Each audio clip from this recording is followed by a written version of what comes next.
The story of Rhoda Derry is tragic and disturbing. It isn't an easy one. It's more than just attention-grabbing headlines. Behind the drama is a young woman's struggle, supposedly driven to madness by the twists of love and a curse from her lover's mother. Imagine Rhoda, a beautiful young woman whose life took a dark turn due to a supposed bewitching curse. For decades she endured tormenting madness, a fate that seemed sealed by supernatural forces. Her reality was worse. Official records reveal a grim reality about Rhoda Derry's mental health in the 19th century. Sadly, there was little to no proper care for mental health available during that time. Derry's descent into insanity remained untreated, and the details are distressing. She ended up inflicting extreme self-harm, ripping out her eyes and bashing her teeth, while enduring more than 40 years confined in a cramped cage. This tragic story sheds light not only on the shortcomings of historical mental health care, but also on the unimaginable suffering individuals like Rhoda Derry faced without proper help. She would spend just the last 2 years of her life in soothing care, thanks to the reforming approach of Dr. George Zeller, head of the Illinois Asylum for the Incurable Insane in Bartonville. Even though he had experience with severe cases of insanity, Zeller was shocked by the mental state of Rhonda. As he recalled in his autobiography, "For inhumanity, nothing has even been heard to equal the treatment afforded this poor girl." Rhoda Derry was born on October 10, 1834 in Fayette County, Indiana. She was the youngest of 9 children. Her parents' names were Jacob and Rachel Derry. The household would later move to farmland in Adams County, Illinois, in Lima Township, about 10 miles north of Quincy, along the Mississippi River. There are little to none official records of her youth or family. A 1904 report at the Bartonville Asylum noted her father and mother as physically healthy. The newspapers took advantage of Zeller's open-door policy, which promoted the asylum's groundbreaking and compassionate care.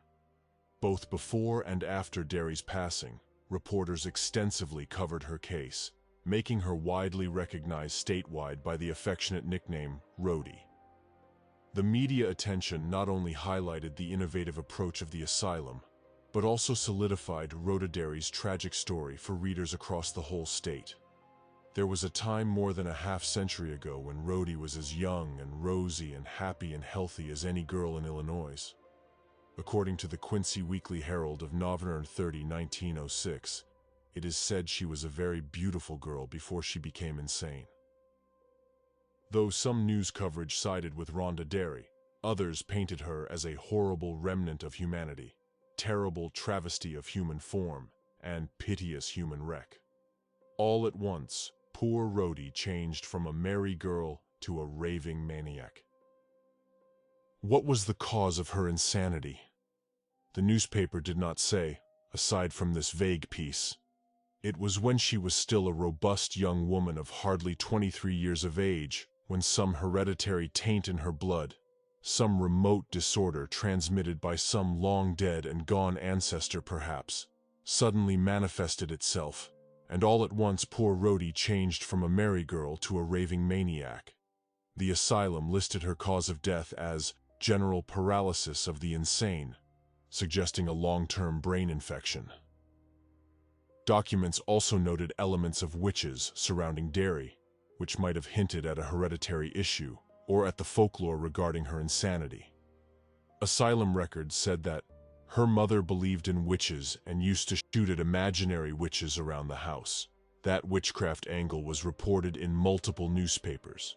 The Quincy Weekly Herald blared the headline, "Witches Stole Rhody's Reason, the Weird Life Story of Unfortunate Rhoda Derry." A romance gone wrong. According to that tale, repeated elsewhere, the teenage Derry had fallen in love with a young Charles Phoenix, their relationship heading toward marriage. But his mother, for reasons unclear, objected and put a curse on Derry. All through her insanity, she claimed she was bewitched by an old woman, a neighbor, named Phoenix, the paper reported. Days after the curse, Derry told her family that she had spotted Satan in physical form, something like a wild beast. Later, while visiting a sister, Derry said she could see her lover's mother, Mrs. Phoenix, in the corner, and that she believed that the old woman would torment her as long as she lived, and that her pleasure was forever done. For whatever reason, the relationship with Charles Phoenix ended, which also was when Rhonda went insane. During that period, Illinois was in the early stages of developing care for individuals facing mental and emotional challenges. In 1851, the Illinois State Hospital for the Insane just opened up its operations in Jacksonville. Fast forward 5 years, as Rhoda Derry's condition worsened, her father made the decision to admit her to this newly established institution. In 1856, she became unmanageable, reported the Quincy Weekly Herald. She was taken to Jacksonville, and while there the authorities could not keep the doors of her room locked, nor could they keep her tied with ropes. They would lock the doors at night, but in the morning, Rhoda would be out in the yard walking about. When asked who let her out, she said Mrs. Phoenix.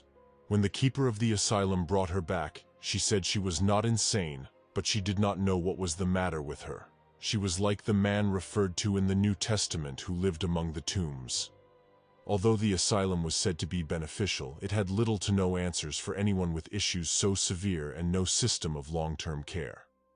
After 2 years, according to state law, incurables were to be sent home to their families, and so, Derry returned to Adams County in 1858.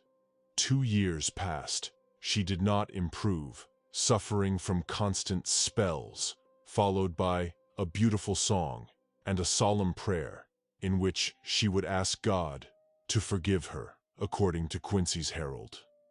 At the time, the only remaining option for the incurable was an almshouse or county poorhouse, a last-chance residence for the poor, with little to no treatment and care. Very few cases were as tough as Rhonda's. Zeller's autobiography described Derry's alarming behavior, tearing off her clothes, eating anything she could grab, and harming herself, along with the almshouse's methods of restraint, keeping her inside a cage-like box known as a Utica crib.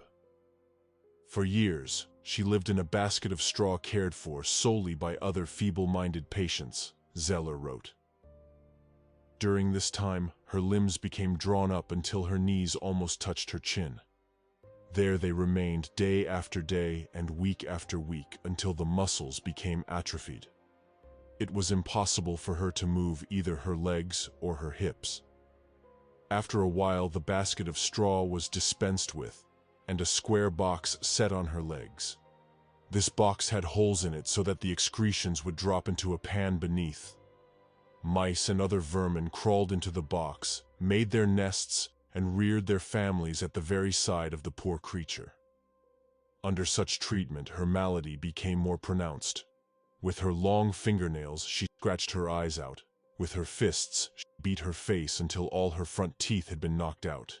She lost, to a degree, the power of speech. Placed on the floor, she hopped along on her hands, so doubled up that she looked more like a toad than a human being. As part of Illinois' push toward mental health reform, in 1902, Zeller was named director of the new Illinois Asylum for the Incurable Insane in Bartonville. Told of Derry's extraordinary case, he traveled to Adams County for a first-hand glimpse of her. Back at the asylum, he dispatched an official directive to the almshouse. "Send her along. God bless her." In September 1904, when Rhoda Derry arrived, she experienced a significant change in her daily routine. For the first time in 44 years, she was bathed and gently placed in her own bed. Despite her inability to see or communicate, the tender touch of care seemed to bring a sense of solace to Derry. She immediately became the object of solicitude on the part of the nurses, and she had never been a moment out of their sight, Zeller later wrote. No nurse ever complained because of the demands made upon her time for the caring of Rhodey. Newspapers extensively covered Rhoda Derry's remarkable case, capturing the public's fascination. Despite the widespread attention, Derry appeared unfazed by the spotlight, finding solitude and comfort of the sound of Dr. Zeller's voice, often resulting with a smile on her lips. Her passing on October 9, 1906, just a day shy of her 72nd birthday, prompted newspapers to revisit her life story. Yet, one aspect seemed to escape the headlines: the profound impact Rhoda Derry had on the asylum that cared for her. How her behavior switched from night to day because of the methods used for her treatments. Rhoda Derry left an indelible mark on the institution that became her final refuge. The nurses who cared for her in life were at the side of the grave when last honors were paid her, Zeller wrote. And when they returned to their duties, instead of feeling a great burden was lifted from their hands, all were crying. The impression of a humane service, dutifully rendered, has shed its halo about them. And the institution is better for having cared for her. The state is better for the knowledge that justice was finally done to this long-neglected woman. Rhoda Derry found her final resting place with only a simple cement block with the number 217 on it. 80 years later, her family paid homage to her by placing a marble tombstone on top of her grave, with a quote that would have made Zeller proud. "They built this place of asylum so that no other human would suffer as you. You taught us to love and feel compassion toward the less fortunate. May you find peace and warmth in God's arms." Thank you for watching.